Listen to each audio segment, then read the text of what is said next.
Hey, welcome back. We've talked about the art of thinking, even the art of being alone. But today we're tackling the one thing that pretty much defines most of our lives, the art of working. From that morning commute to the anxieties that keep you up at night, our relationship with work is, well, it's complicated. So let's dive into its hidden history. So let's start with the big one. The question that philosophers and poets, and probably you, have wrestled with for centuries. Is work some kind of punishment we just have to put up with? Is it a noble duty we should feel proud of? Or is it something else? This question, right here, is the thread we're going to follow. And our journey begins where so many of our big ideas do, with ancient myths. It turns out that all those feelings we have about work, the good, the bad, the totally exhausting, they have deep roots in the very first stories we ever told ourselves about why we have to work so hard in the first place.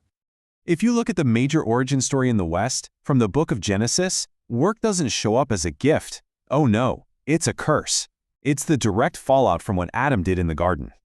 So the foundational idea right there is that work is a painful punishment, a constant grinding struggle. And this idea of work as punishment, you see it everywhere in mythology. You've got Sisyphus, right? Stuck pushing that boulder for all eternity for a totally meaningless reason. But then you get the myth of Psyche, and things get a little more interesting. Yeah, her impossible sorting tasks are a punishment from a jealous goddess, but they also become this necessary trial, a key part of her hero's journey. So this suggests that even way back then, we understood that work could be more than just a curse, it could also be a quest. Okay, so let's move on from the myths and see how the great thinkers of Greece and Rome picked up these threads.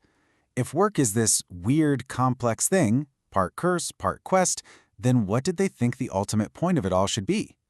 For a guy like Aristotle, work itself isn't really the point, not at all. It's just a means to an end. We work so that, hopefully, we can eventually stop working and get to what truly matters. We put up with the necessary stuff to achieve the ideal. So, what exactly was that ideal for him? Well, that ideal has a name, skole, which we'd translate as noble leisure. And let's be clear, this isn't about binge-watching shows or mindlessly scrolling through your phone. Skole is the state of truly flourishing as a human being, what he called eudaimonia. It's having the time and the space to pursue philosophy, art, community, the good stuff. Work just pays the bills for our real purpose, living a truly good life. But of course, not everyone saw it that way. The Roman emperor and Stoic philosopher Marcus Aurelius had a completely different take. For him, work wasn't just a means to an end.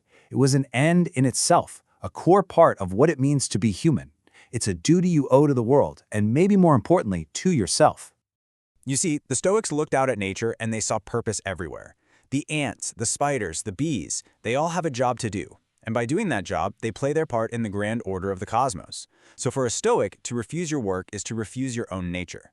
It's basically a failure to love yourself enough to do what you were made to do. All right, now let's fast forward a couple thousand years, because something really dramatic happens with the rise of capitalism and the Industrial Revolution. Those old ideas, work for leisure, work as duty, they get totally transformed into this powerful new ideology, which some call the gospel of work. So how did this happen? Well, the sociologist Max Weber traced it all back to a pretty unexpected place: religious anxiety. See, for Calvinists, they believed in predestination, which created this huge nagging question: am I one of the ones who's saved? And since they could never know for sure, they started looking for signs. And what became the number one sign? Ceaseless, disciplined, hard work and the wealth that came with it. That was proof you were one of God's chosen. But then, over time, the religious beliefs started to fade away, but the system of working like crazy remained. We were all left inside what Weber famously called the iron cage, forced to work this way, but with the original spiritual meaning stripped away. Now, the philosopher Bertrand Russell had a much more cynical take on this whole gospel of work. He basically saw it as a clever trick invented by the rich to keep the poor too busy to cause trouble. He broke all work down into two types. Type 1, the unpleasant, badly paid job of actually moving stuff around on the planet, and Type 2, the very pleasant, highly paid job of telling other people to do Type 1. So, if we're all stuck inside this iron cage, what's the actual human cost? This new system of work created this profound sense of disconnection, a problem that really obsessed thinkers like Sigmund Freud and Karl Marx. Freud saw this deep paradox in our relationship with work. On the one hand, he thought it was maybe the single most important thing that connects us to reality and to each other. But on the other hand, he argued that we aren't naturally creatures who just love to work. We only do it because we have to, out of pure necessity. But it was Karl Marx who went even deeper. He argued that under capitalism, work is inherently alienating. It's designed to disconnect you. He broke it down into 4 main types. First, you're alienated from the product you're making because, hey, it doesn't belong to you. Second, you're alienated from the actual process of working, since it's often repetitive and you're forced to do it. Third, and this is a big one, you become alienated from your species being, that special, creative, purposeful part of you that makes you human. And finally, all this makes you alienated from other people because you're forced to see them as competitors, not collaborators. Man, this quote from Marx just nails that feeling, doesn't it? That feeling of being alienated from the process. Work becomes the one place where you don't feel like yourself. Your real life, your sense of being at home, that only starts the second you clock out. But hold on. Everything we've talked about so far has been based on a very specific, very public idea of what work is. What about all the labor that happens behind the scenes? You know, the essential stuff that's so often invisible and completely unvalued. This is where the political theorist Hannah Arendt made a really brilliant distinction. She separated labor from work. For her, labor is that never-ending cycle of just keeping ourselves alive.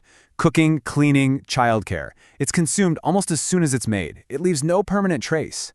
Work, on the other hand, is different.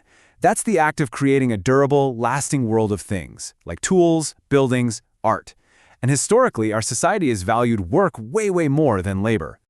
Marx's collaborator Friedrich Engels argued this devaluation has super deep historical roots. He had this theory that in early human societies, women were actually central to the community. But with the rise of private property, think herds of livestock controlled by men, everything changed. To make sure their wealth was passed down to their own sons, men had to overthrow the whole maternal system. Engels called this the world historic defeat of the female sex, a moment that tied women's status directly to all that domestic and reproductive labor. And this isn't just some dusty old history lesson. Modern feminists argue this is a revolution that's far from over. The very labor that Arendt talked about, the cooking, cleaning, caregiving that is still disproportionately done by women, it remains largely invisible and unpaid. And you can see that reality reflected today in things like the gender pay gap and so many other social inequalities. So, wow, we've been on quite a journey, haven't we? From work as a divine curse, to a stoic duty, to a source of alienation, to a site of unseen struggle. Where does all of that leave us now? Let's try and bring these threads together with one final, and maybe more hopeful vision. The poet Walt Whitman gives us this absolutely beautiful image. He doesn't see work as a curse or just a way to get a paycheck. He looks out and sees a whole nation of individuals, carpenters, mothers, mechanics, boatmen, and he hears each of them contributing their own unique song to this great big collective chorus. It's a vision of work as a kind of meaningful self-expression. And that really brings us back to you. We've seen how our ideas about work have been shaped by ancient myths, by deep philosophical debates, and by huge economic systems. Today, we're surrounded by machines that are constantly changing our jobs and by old myths that are still telling us what our work should mean. So the final question is this. In the middle of all that noise, what's the song that you are singing? What is the unique, meaningful contribution that you are making? Thanks for watching.